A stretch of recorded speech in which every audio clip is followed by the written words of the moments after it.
우리는 오케이 주님이 물어보실 때에 주님 그렇지 않습니다. 저는 괴롭습니다. 저는 힘듭니다. 저는 실패했습니다. 저는 낙심하고 있습니다. 그렇게 대답할 수밖에 없는 것이 대부분의 인생 아닙니까? 그런데 이 여인들은 제자들과는 달리 그들은 놀라운 믿음을 드리고 있어요. 주님께서 여인들에게 질문을 하셨습니다. 평안하냐?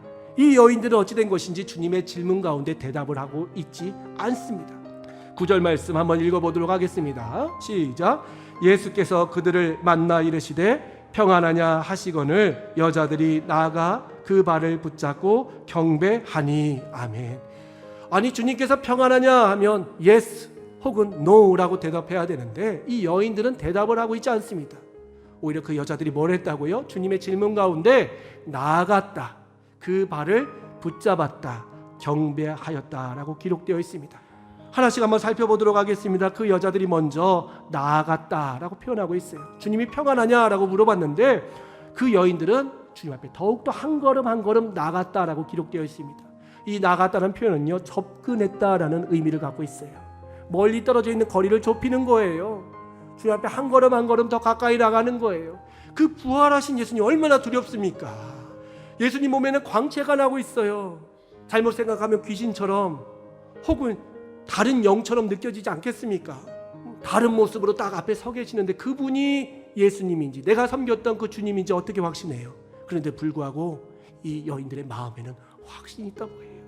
그 누가 나를 막는다 할지라도 이분만이 나의 구세주이고 이분만이 나의 생명이시다라고 고백하면서 한 걸음 한 걸음 나갔던 그 여인들의 모습이 바로 우리 가운데 주시는 하나님의 평안의 첫 번째 이유라는 것입니다. 내가 정말 이 세상 가운데 참된 평안을 얻기 위해서는 이 세상 속에서 살아갈 때에 누구를 기억하고 하나님을 기억하고 하나님의 그런 구원의 능력 임재의 장소로 한 걸음 한 걸음 가까이 나가는 성도님들이 참된 평화, 모든 환난 가운데서도 오케이 주님 감사합니다 고백할 수 있는 놀라운 능력을 경험하는 성도가 될 줄 믿으시길 바랍니다. 또 이 여인들은 주님 앞에 가까이 나갈 뿐만 아니라 두 번째 보니까요, 여인들은 그 발을 붙잡았다라고 고백하고 있어요. 가까이 나가서 뭐 했다고요? 예수님의 발을 붙잡았다는 거예요. 근데 그 여인이 막달라 마리아, 잘 아시죠? 이 막달라 마리아는 7 귀신 들렸던 여인이었습니다. 그럼에도 불구하고 하나님께서 은혜 가운데 예수님을 통하여 그 병마를 다 쫓아내 주시고 고쳐 주시니까 평생을 이제 주님 앞에 헌신하고 주님을 따랐던 여인으로 기록되어 있습니다. 근데 그 여인의 위대한 사건이 기록되어 있는데 누가복음 7장 38절 말씀 한번 보면요, 같이 한번 읽어볼까요? 시작.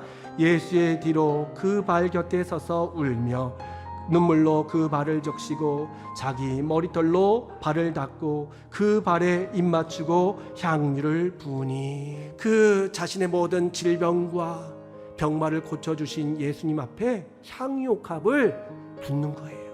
붓는데 그 부을 때에 사람들이 뭐라고 하죠? 이 귀한 향유를 팔아다가 가난한 사람을 도와주고 좀 좋은 일에 쓰지 이게 뭐냐 허비하느냐 하지만 그 여인은 예수님의 발에 부었어요.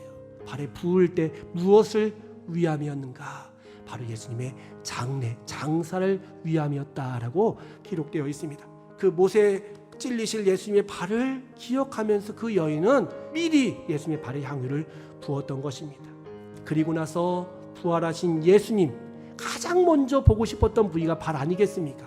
내가 향유를 부었던 그 예수님의 발, 그 못에 찔렸던 그 예수님의 발을 만지면서 예수님과의 첫사랑을 다시 한번 생각하면서 그 여인의 신앙을 새롭게 하는 희한 그런 모습이 기록되어 있는 것이죠. 예수님의 발 곁에 서서 울며 예수님의 발을 적시고 자기의 머리털로 예수님의 발을 닦고 예수님의 발에 입 맞췄던 그 여인이 바로 막달라 마리아였고, 예수님의 무덤에 한 걸음에 달려왔을 뿐만 아니라 부활하신 예수님, 정말 내가 고백했던 그 예수님이 맞는지 그 발을 바라보면서 그 신앙의 위대한 고백을 하고 있는 그 여인의 모습이 기록되어 있습니다. 우리도 이 땅 가운데 살아가면서 첫사랑을 잃어버릴 때가 얼마나 많은지 몰라요. 주님을 위해서 내가 모든 것을 다 바치겠다, 주님을 위해서 평생을 살겠다 하지만 작은 말 한마디 때문에, 작은 행동 하나 때문에, 작은 욕심 때문에 무너지고 쓰러질 때가 얼마나 많은지 몰라요.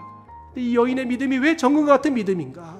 그 여인은 사람들이 알아주길 바랐던 것이 아니에요. 사람들은 다 손가락질해요. 너는 왜 그 귀한 향유를 허비하고 낭비하느냐. 근데 그 여인은 예수님의 그 십자가를 기억했던 거예요. 그 고난을 기억했던 거예요. 그리고 그 십자가의 사건 이후에 자신의 믿음의 고백을 다시 새롭게 하기 위하여 예수님의 발에 엎드려서 그 발을 붙잡았다라고 기록되어 있습니다.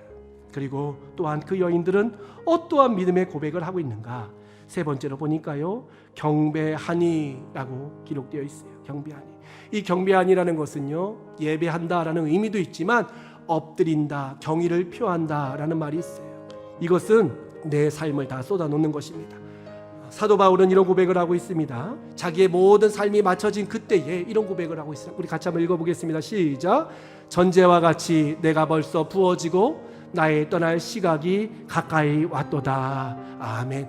사도 바울은 자신의 삶을 회상할 때에 내가 전제와 같이 하나님 앞에 부어졌다라고 말씀하고 있습니다. 이 전제는 바로 무엇인가?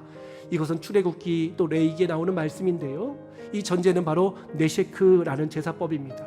포도주를 제물 위에 뿌리는 제사의 한 방법으로 하나님을 섬기는 자들의 헌신적인 봉사를 상징한다라고 기록되어 있어요. 그러니까 전제라는 것은 부어지는 거예요. 제물도 여러 제물이 있습니다. 제물 모양 그대로 남는 제물들이 대부분입니다. 다른 제물들은 그 형태를 유지하고 있는데 이 전제만큼은 부어지는 거, 녹아지는 거예요.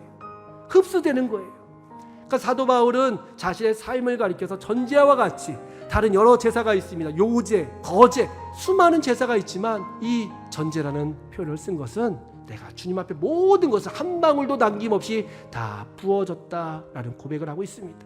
이렇듯이 이 여인들 또한 예수 앞에 경배하였다, 엎드렸다라는 것은 남은 삶도 내가 이제 나만을 바라는 것이 아니라 나의 욕심을 채우는 것이 아니라 하나님의 기쁨이 되고 하나님의 제자로서 증인으로서 살아가겠다라는 고백 아니겠습니까?